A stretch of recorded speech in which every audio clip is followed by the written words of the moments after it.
The act of standing on business. Throughout history, we've seen major instances of standing on business. But it's a lot easier to stand on business when the stakes aren't too high. But only a few individuals are capable of having that I can take your whole team on mentality. You know that... Hey, bro.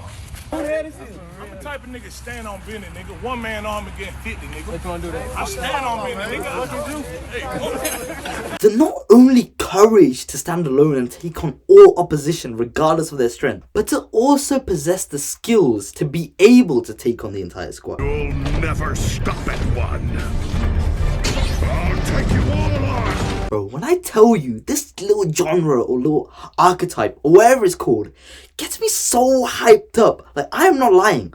Like just take a look at some examples. One of my favorite examples is Oliver from Invincible.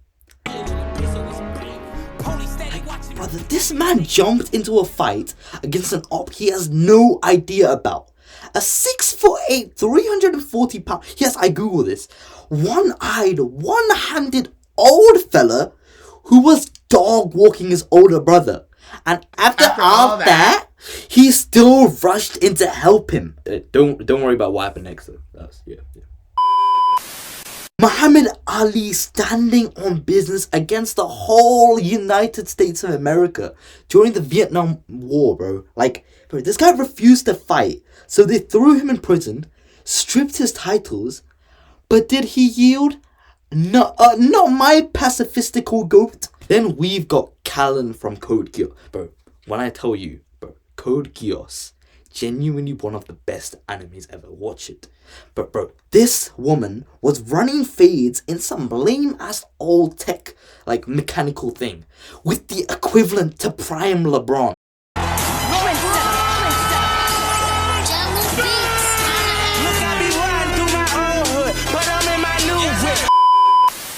Like, she was constantly running fades with this one guy, Suzuki, yeah, I forgot his name. But this guy was always in some crazy mech, and my goat still clutched up.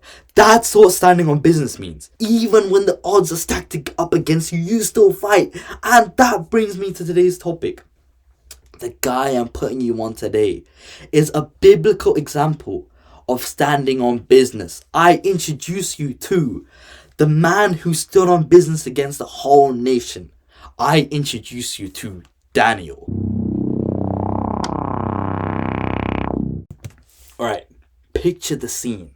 The date is Daniel chapter 1 in the Old Testament of the Bible, and Babylon has just invaded a place called Jerusalem. And in the midst of all this chaos, there's this guy called Daniel and his 3 friends. They are taken to Babylon as like slaves. So let me fast forward real quick. These 4 are being trained to become the next advisors for the king alongside some other Babylonian fellas. So the guy in charge of raising them tells them to eat some sort of like, eat some seed oils with microplastics and lots of red 40. But Daniel's like, no, I will only eat steak and eggs on a wooden chopping board like on TikTok. Then they go on this 7-day Mr. Beast type of challenge where Daniel and his friends eat steak and eggs on a wooden chopping board and the others will only eat seed oils. Somehow, Daniel manages to win. Yeah, that's pretty much the Daniel origin story. So now for the real lore. So years have now passed and the king guy has a dream. He's like, send their publics... The king guy has a dream. My fault. Let me lock back in.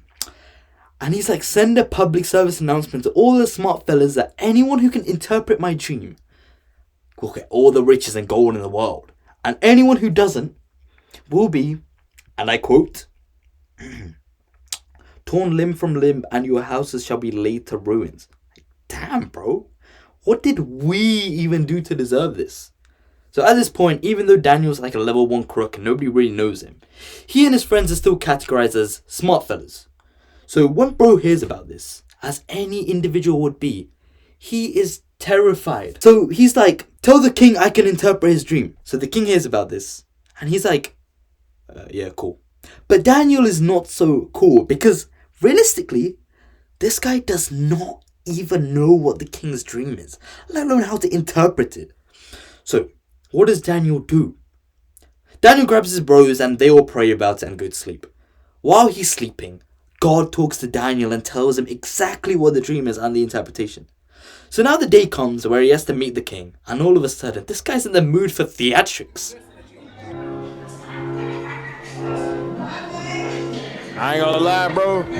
We might whoop your ass you do that again. Your Majesty, none of your wise men, magicians, astrologers can interpret your dream. But I will not only interpret your dream, I will also tell you what your dream was without anybody telling me it. But in all fairness, he did shout out God a lot, so respect for not switching up. So Daniel tells him his dream and interprets it, and the king instantly promotes bro. So Daniel's no longer a level 1 crook, he's now a level 100 mob boss. And Daniel is nothing like us. Yes, me and you, because the first thing Daniel does is ask that his day ones get promoted as well. If it was me, I would have instantly started my whole I come up on my own, bro. Nobody believed me, bro, man. I come up on my own, bro. While I unfollow all of my day ones.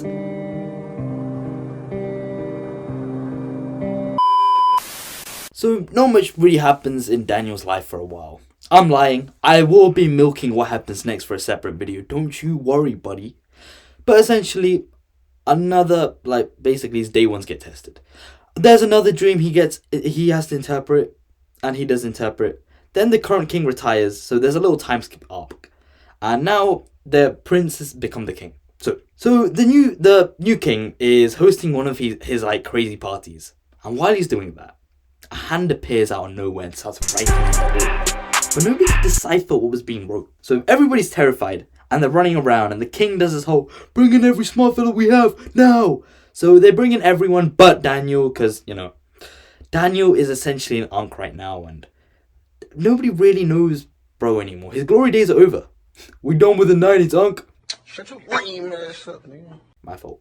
So obviously none of the magic nerds can decode it. So what do? They summon Daniel. And the king's like, bro, if you do this, we'll get you a new fit and you can be the third in command. Daniel in the past would have taken this opportunity to instantly aura farm. But this is Unk Daniel. His aura farming days are behind him. So instead he ends up accidentally aura farming. So he tells the king to keep all of it and he's like, you know what, I just do it for free. I love the game. So, of course, Daniel interprets it, and the king makes him his third in command. And, bro, life's looking good for him. He's got a new fit, a new job title, the whole shebang. So naturally, life's gonna be great, right? Right? Yeah, no. This king gets offed by this Persian don called Darius literally like 20 minutes later. What'd he say? What'd he say?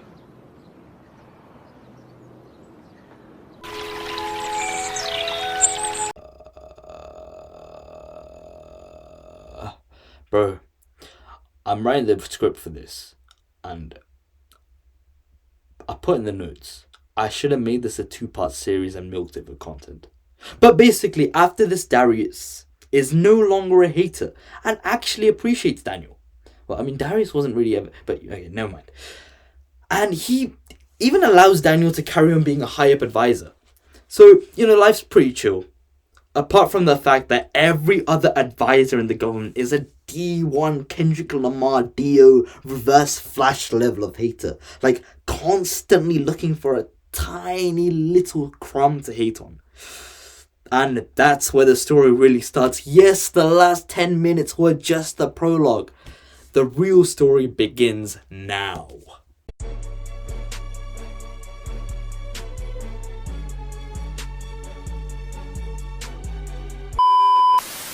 So these haters try to somehow bring Daniel down by finding some sort of dirt on him, but they can't, because Daniel's the guy that was 15 years old and asking to eat the TikTok eggs and steak chopping board, what meal, like, okay, bro, basically, you're not going to catch this guy lacking. So one of these guys rubs his hands together and he's like, you know what, I've got a plan, follow my lead. So the plan is for them all to go up to the king and they glaze the king. I'm talking about Krispy Kreme double glaze. He was a sea captain, and he was in control of the Titanic. It would have never hit the iceberg. It would have never hit the iceberg. That kind of glaze. So they're like, "Oh, your majesty, the way you invade nations and make laws and sit on your throne is so tough, and like the way you always got a crown on your head is so tough." So tough that they suggested that whoever worships anyone other than Darius should get thrown into the lion's den. And of course, this is a stupid plan. This should never work. Yeah, Darius hears a little glaze and starts floating. This man immediately signs the order. The only problem is, the king, Darius, does actually like Daniel. Like, he's a chill guy to be around. And Daniel prays 3 times a day, consistently, without missing a session. So when Daniel hears the news about this new law that's been signed, that whoever gets caught praying gets thrown into the lion's den, what does this guy do? Not only does this man go and pray, this man goes up to his room, opens the window so everyone can see him, and then he begins to pray out loud. Naturally, these haters snitch on it. I mean, like, this guy's just given them his head on a plate. So they snitch on him to the king, but the king actually likes Daniel. So he meets up with Daniel and he's like, "Oh, Daniel, bro, please stop, please stop." Because, look, the king can't cancel out a law he just made. It's going to make him look stupid. So, you know what? In hindsight, this was low-key a smart plan made by that, like, hater. Like, he has played the king. But I digress. So the king pleads with Daniel, but Daniel stands on business and refuses to stop praying. So eventually the king, with much regret, has to throw Daniel into the lion's den. So Daniel's in the den with me and the other lions, and the king's outside pacing around like a high school girl waiting for a situationship to text her. And after 3 days of stress, the king runs outside and demands that the den and the rock ceiling are opened. And as it opened, the king screams, "Daniel, are you alive? Daniel, please tell me you're alive. Wait, what's that noise?"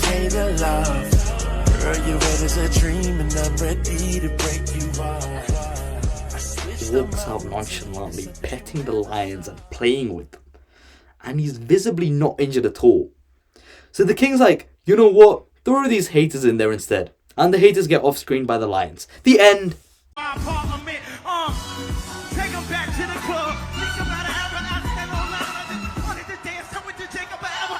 Well, thank you for watching, guys. I hope you enjoyed it. Next video coming soon. Make sure you like and subscribe. And moral of the story, if you're gonna bark like a puppy, stay off the porch and let the big dogs eat.